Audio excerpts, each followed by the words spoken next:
Good morning all. So we are discussing the factors affecting the magnitude of stretching frequency of CO bond or metal carbon bond in metal carbonyls. So third factor which affect the stretching frequency is presence of other ligands on metal. So different ligands have different effect on the carbonyl stretching frequency, means CO stretching frequency. So first case is if ligand which is attached along with the CO, means we can write it as Ly metal COX, means it is metal carbonyl, but along with CO other ligands are also present. So what is the effect of these ligands on the stretching frequency of CO, that we are going to discuss.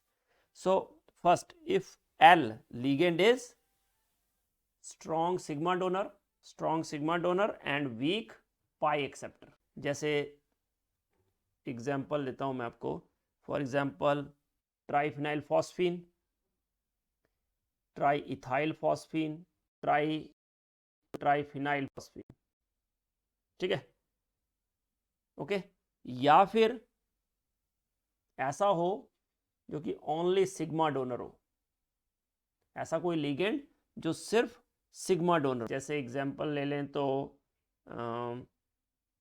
Ammonia है या primary amine है, 1,2 diamine, ethylene diamine, ठीक है। या फिर ऐसा हो जो sigma as well as pi donor हो, जैसे एग्जाम्पल ले लें तो वाटर है, ठीक है। तो ऐसे अगर अपने पास हो लिगेंड, ठीक है ना, तो इसका मतलब वो क्या करेंगे, बोलो, ऐसे अगर कोई भी लिगेंड्स हो तो वो इलेक्ट्रॉन डेंसिटी सप्लाई करेंगे किसको, मेटल। जो मेटल पे इलेक्ट्रॉन डेंसिटी बढ़ गई है ना, तो उससे बैक डोनेशन बढ़ जाएगी, समझ गए ना। तो जो इंक्रीज्ड इलेक्ट्रॉन डेंसिटी है वो क्या करेगी, वो चांसेस जो हैं के बैक डोनेशन के वो इंक्रीज हो जाएंगे, क्या करेंगे, बैक डोनेशन के चांसेस बढ़ जाएंगे। अगर बैक डोनेशन के चांसेस बढ़ जाएंगे तो आपको पहले ही पता है कि बैक डोनेशन से क्या होगा, जो मेटल कार्बन बॉन्ड है स्ट्रांग हो जाता है, और जो कार्बन ऑक्सीजन बॉन्ड है वो क्या हो जाता है, वीक। क्यों, क्योंकि मेटल कार्बन बॉन्ड में डबल बॉन्ड करेक्टर आ जाता है, और वो इलेक्ट्रॉन जो बैक डोनेट होते हैं वो कहाँ होते हैं, पाई स्टार में। उससे सीओ का बॉन्ड ऑर्डर कम हो जाएगा, है ना। सीओ का बॉन्ड ऑर्डर कम हो जाएगा तो सीओ की बॉन्ड स्ट्रेंथ कम हो जाएगी, सीओ की बॉन्ड स्ट्रेंथ कम हो जाएगी तो सीओ वीक हो जाएगा, सीओ वीक हो जाएगा तो उसकी स्ट्रेचिंग फ्रीक्वेंसी डिक्रीज कर जाएगी, है ना, और मेटल कार्बन की स्ट्रेचिंग फ्रीक्वेंसी बढ़ जाएगी, समझ गए ना। It leads to shorter and stronger, कौन सा, मेटल कार्बन बॉन्ड, सही है, मेटल कार्बन बॉन्ड स्ट्रॉन्गर हो जाएगा, और longer and weaker carbon oxygen bond, सही है। और उस वजह से जो मेटल कार्बन स्ट्रेचिंग फ्रीक्वेंसी है, मेटल कार्बन की जो स्ट्रेचिंग फ्रीक्वेंसी है वो क्या कर जाएगी, इंक्रीजेस, है ना। मेटल कार्बन की स्ट्रेचिंग फ्रीक्वेंसी इंक्रीजेस और कार्बन ऑक्सीजन की जो स्ट्रेचिंग फ्रीक्वेंसी है डिक्रीजेस।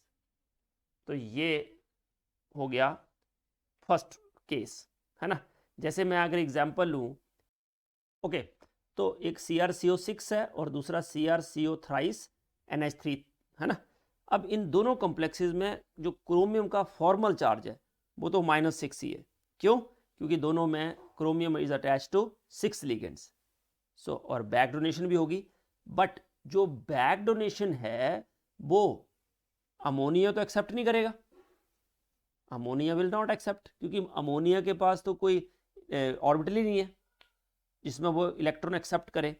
तो इसका मतलब कि जो CrCO थ्राइस NH3 थ्राइस है उसमें जो बैक डोनेटेड इलेक्ट्रॉन डेंसिटी है वो किस में होगी, सिर्फ 3CO में जाएगी। किस में जाएगी, 3CO में जाएगी।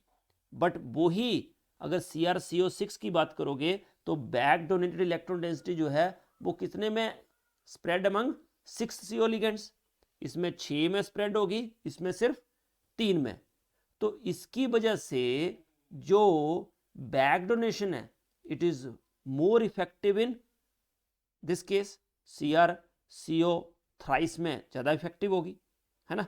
इसलिए अगर हम CO स्ट्रेचिंग फ्रीक्वेंसी की बात करें तो जो अपना स्ट्रेचिंग फ्रीक्वेंसी है वो CrCO थ्राइस NH3 थ्राइस जो है उसमें होगी कम।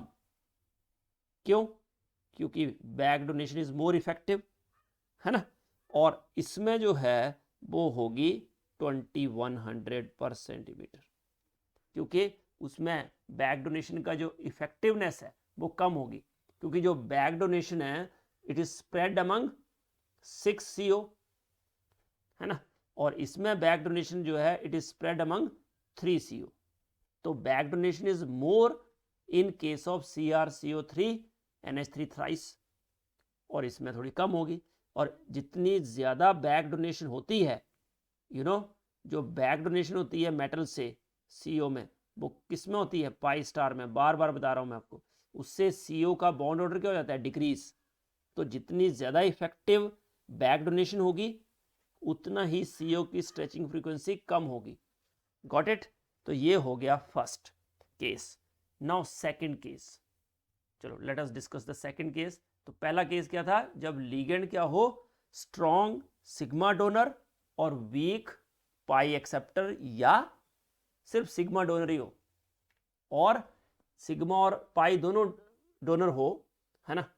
तो केस 2 पर मॉडरेट हो, sigma as well as pi donor. अब मैं लेता हूं जो लिगेंड है, तो ऐसे अगर लिगेंड हैं जो कि वीक सिग्मा डोनर है एंड स्ट्रॉन्ग पाई एक्सेप्टर, तो इससे क्या होगा, ये जो इलेक्ट्रॉन डेंसिटी है मेटल से ले लेगा, it will attract electron density from metal. तो इलेक्ट्रॉन डेंसिटी अगर मेटल से ले लेगा तो क्या हो जाएगा, बोलो, डेंसिटी एक्सेप्ट कर ली। तो जो बैक डोनेशन की टेंडेंसी थी वो क्यों थी, क्योंकि इलेक्ट्रॉन डेंसिटी मेटल पे ज्यादा होगी तो ही बैक डोनेशन ज्यादा होगी ना। बट यहां पे क्या हो रहा है, इसने तो इलेक्ट्रॉन डेंसिटी कम कर दी, तो क्या हो जाएगा बोलो, दिस लीड्स टू रिडक्शन, है ना, reduction in the extent of back bonding. तो इसका मतलब क्या हुआ कि जो CO बॉन्ड ऑर्डर है वो तो उतना डिक्रीज नहीं होगा, क्योंकि बैक डोनेशन जितनी ज्यादा होती है CO का बॉन्ड ऑर्डर उतना कम हो जाता है ना। बट अब CO, क्योंकि बैक डोनेशन कम हो रही है, तो इसका मतलब CO जो बॉन्ड जो है क्या रहेगा, शॉर्टर एंड स्ट्रॉन्गर। अब CO के बॉन्ड की जो लेंथ है उस पर ज्यादा फर्क नहीं पड़ेगा, है ना। तो ऐसे जो कॉम्प्लेक्स होंगे उसमें CO स्ट्रेचिंग फ्रीक्वेंसी जो है क्या रहेगी, हाई, समझ गए। और जो मेटल कार्बन बॉन्ड है उसका क्या होगा, मेटल कार्बन बॉन्ड तो अब वो जो डबल बॉन्ड कैरेक्टर आ रहा था वो कम होगा, है ना। तो इसका मतलब लार्ज और वीक, है ना। तो इस चक्कर में जो स्ट्रेचिंग फ्रीक्वेंसी है of metal carbon that is low, इसमें मेटल कार्बन की जो स्ट्रेचिंग फ्रीक्वेंसी है वो लो रहेगी और कार्बन ऑक्सीजन की स्ट्रेचिंग फ्रीक्वेंसी क्या रहेगी, हाई। सही है। अब इसका मतलब ये हुआ कि ऐसे लिगेंड जो इलेक्ट्रॉन डेंसिटी मेटल पे इंक्रीज करते हैं, देखो दो केस किए हमने, एक ऐसे लिगेंड जो इलेक्ट्रॉन डेंसिटी मतलब जो डोनर मतलब स्ट्रॉन्ग डोनर है ना, जो इलेक्ट्रॉन डेंसिटी बढ़ाते हैं, तो उससे क्या होता है कि बैक डोनेशन ज़्यादा होती है, तो CO बॉन्ड क्या हो जाता है, वीक। इसका मतलब CO स्ट्रेचिंग फ्रीक्वेंसी क्या हो जाती है, डिक्रीज, है ना। CO स्ट्रेचिंग फ्रीक्वेंसी डिक्रीज हो जाती है और मेटल कार्बन स्ट्रेचिंग फ्रीक्वेंसी बढ़ जाती है ना। और तो ये केस किए हमने दो, है ना। उसके बाद अगर हम बात करें कि एक अपने पास है, मान लिया CN नेगेटिव है, ठीक है, और एक है NO पॉजिटिव, चलो दोनों ही आइसो इलेक्ट्रॉनिक है विद CO, बट इनमें से अगर इसकी बात करें तो ये है electron rich, it is a good sigma donor but poor pi acceptor. But अगर आप NO पॉजिटिव की बात करो तो आपको पता है कि ये पॉजिटिव की वजह से इलेक्ट्रॉन डेफिशिएंट होगा, it is a strong electron withdrawing. तो इसीलिए उनकी जो, अगर हम पाई एक्सेप्टर एबिलिटी की बात करें इनकी, तो पाई एक्सेप्टर एबिलिटी जो है वो किसकी ज़्यादा होगी, ऑब्वियसली NO पॉजिटिव जो है it is very very larger. अब बात करते हैं कि अपने पास मान लिया फॉस्फीन लिगेंड्स ही हैं, ठीक है, सब्स्टिट्यूटेड फॉस्फीन लिगेंड्स हैं, उनकी बात कर लेते हैं, है ना। और फॉस्फीन लिगेंड्स मैं अलग अलग लिखता हूँ, है ना। एक है मान लिया PR3, दूसरा PAR मतलब कोई एरोमेटिक रिंग, है ना, बेंजीन रिंग, तीसरा है POR थ्राइस। चलो इनकी बात करते हैं, ठीक है ना। अब इनमें अगर आप R की बात करो, है ना, तो R जो होता है that is electron releasing, but जो AR है दैट इज इलेक्ट्रॉन विड्रॉइंग, है ना। तो अगर हम इनकी सिग्मा डोनर एबिलिटी की बात करें, सिग्मा डोनर एबिलिटी जो है सबसे ज़्यादा होगी PR3 की, उससे कम PAR थ्राइस, उससे कम क्योंकि ऑक्सीजन आ गया ना electron withdrawing group, electronegative atom, है ना, तो OR है, तो OR क्या करेगा, देखो O है और R है, और एक है O और AR, तो OR तो R तो रिलीजिंग ग्रुप होता है, इसलिए ऑक्सीजन जो है उसको क्या कर देगा, कम इलेक्ट्रोनेगेटिव, बट ये विड्रॉइंग है तो ऑक्सीजन को ज़्यादा इलेक्ट्रोनेगेटिव कर देगा, है ना। इसलिए पहले POR थ्राइस आएगा, फिर POAR थ्राइस, और लास्ट में आएगा हेलोजन PF3, ठीक है ना। तो सिग्मा डोनर एबिलिटी तो ये आ गई, तो इसका मतलब ये R अल्काइल है, AR क्या है, एराइल, है ना। तो जो order of pi acceptor strength किस क्या होगी ऑर्डर, देखो सिग्मा डोनर एबिलिटी तो लिख लिया हमने, पाई एक्सेप्टर स्ट्रेंथ जो है इन लिगेंड्स का वो किस में ऑर्डर में होगा कि सबसे कम पाई एक्सेप्टर टेंडेंसी होगी PR थ्राइस की, जस्ट अपोजिट ऑर्डर होगा, मतलब सही है। तो सिग्मा डोनेटिंग और pi accepting abilities in substituted phosphine की किस पे डिपेंड कर रही है, नेचर ऑफ द सब्स्टिट्यूएंट्स। देखो अटैच तो सबसे फॉस्फोरस ही है, बट जो सब्स्टिट्यूएंट का नेचर है वो डिसाइड कर रहा है। अगर हाईली इलेक्ट्रोनेगेटिव एटम है तो इलेक्ट्रॉन डेंसिटी को अपनी तरफ खींचेगा, जैसे देखो फ्लोरीन सबसे ज़्यादा इलेक्ट्रोनेगेटिव है, उससे कम ऑक्सीजन, उससे कम कार्बन, कार्बन में भी AR में क्या होगा, sp2 हाइब्रिडाइज कार्बन, और R में क्या होगा, sp3 हाइब्रिडाइज कार्बन, ठीक है ना। तो ये इलेक्ट्रोनेगेटिविटी ऑर्डर है, तो जितना ज़्यादा इलेक्ट्रोनेगेटिव उतना अपनी तरफ अट्रैक्ट करेगा, है ना।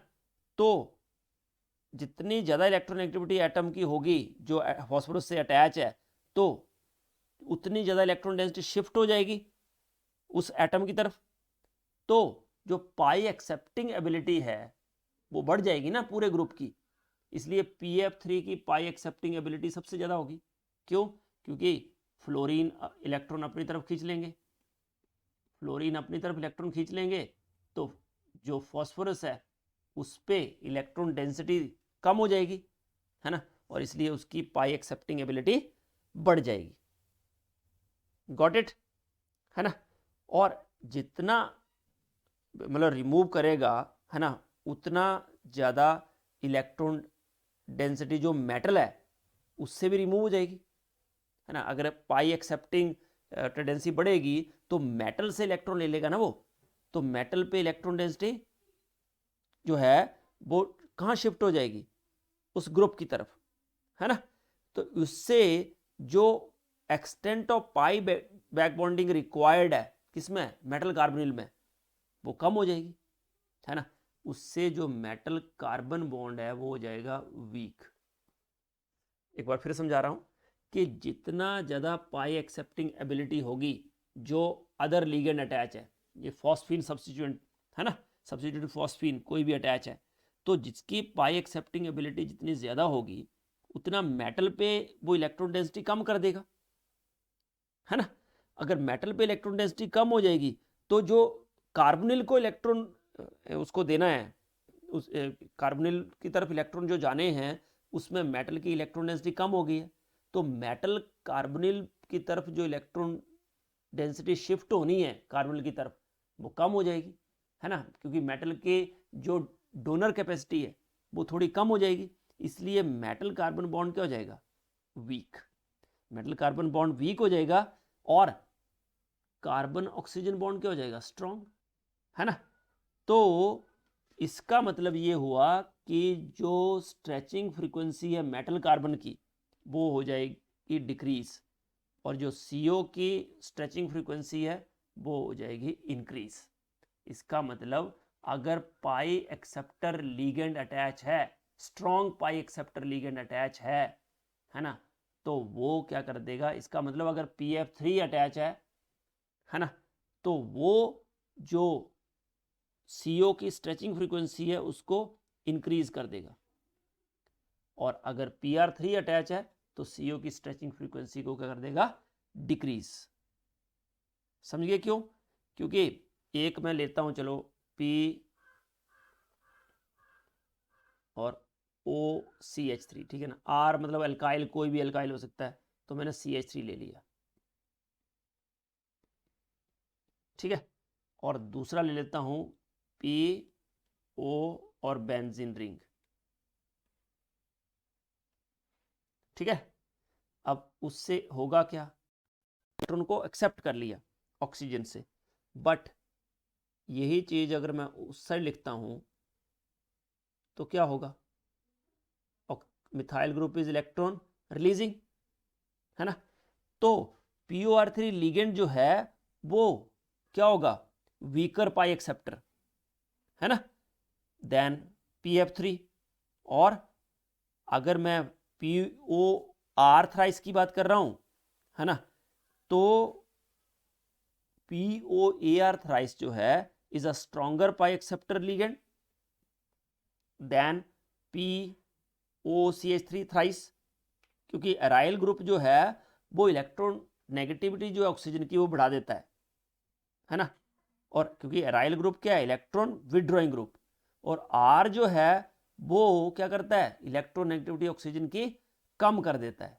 क्यों, क्योंकि आर ग्रुप जो है वो इलेक्ट्रॉन रिलीजिंग ग्रुप है ना। इतना समझ गए आप, ठीक है, ये हो गया। और व्हेन अटैच्ड ग्रुप जो है is less electronegative as in PR3, density जो है it is push towards the metal, electron density किसकी तरफ चली जाएगी, मेटल की तरफ, तो मेटल पे इलेक्ट्रॉन डेंसिटी बढ़ जाएगी, तो उससे जो बैक बॉन्डिंग की एक्सटेंट है वो बढ़ जाएगी।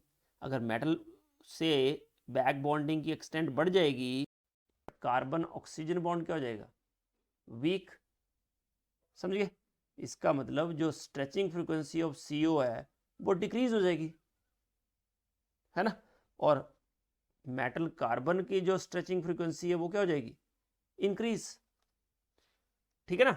वही मैंने PR3 और PAR3 बताया था आपको, है ना, कि अगर एल्काइल फॉस्फीन है और एराइल फॉस्फीन है ना, तो एल्काइल फॉस्फीन, एल्काइल में ये इलेक्ट्रॉन रिलीजिंग ग्रुप है, तो इसकी सिग्मा डोनर कैपेसिटी बढ़ा देगा और एक्सेप्ट करने की टेंडेंसी कम।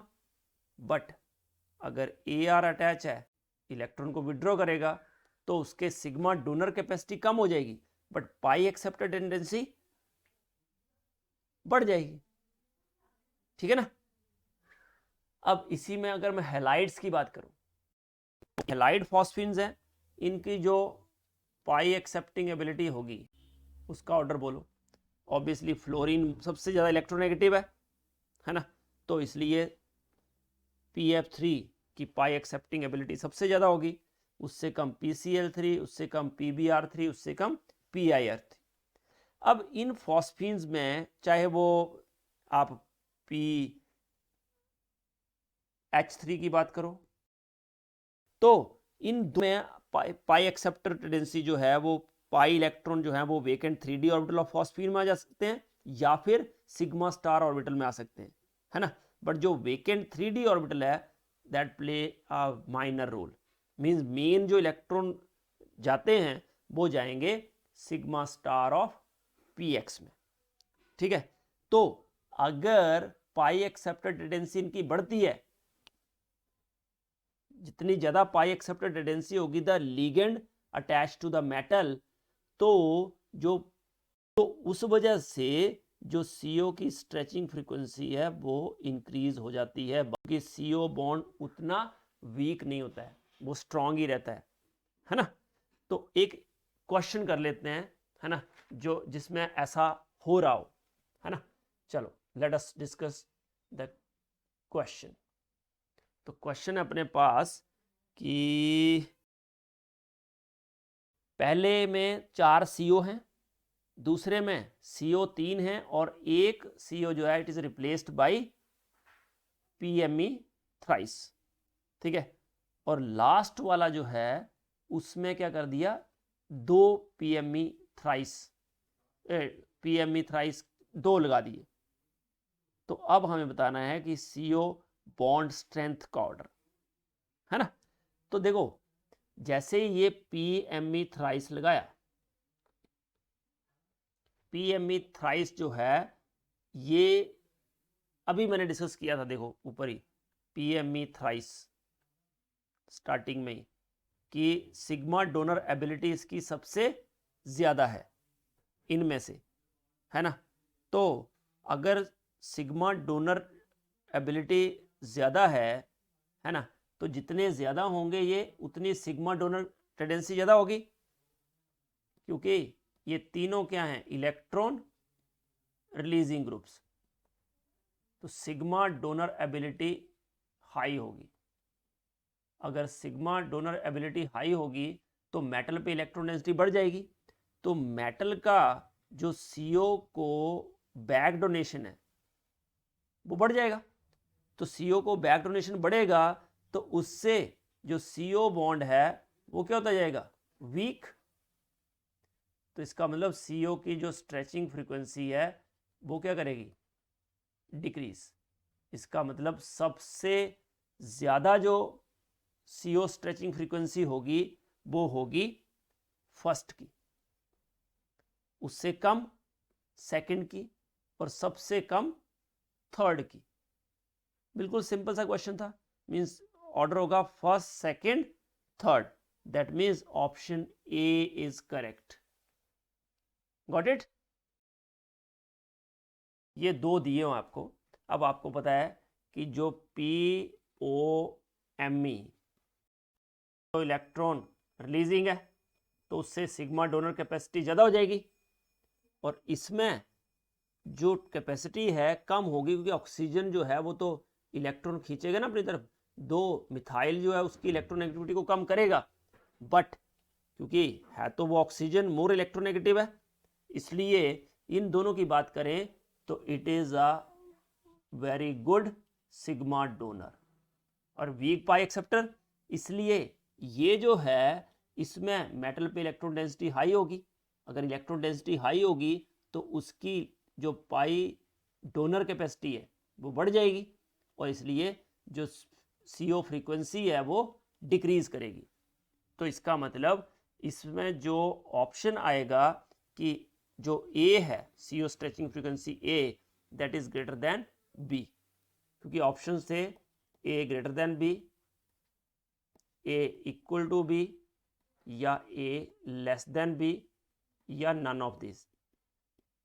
तो obviously you can do it easily, ठीक है ना, कि A is greater than B, option A is correct. So that's all for the day. Thank you so much for watching this video. Do like, subscribe and share my channel. God bless you all. Happy learning. Jai Hind, Jai Bharat.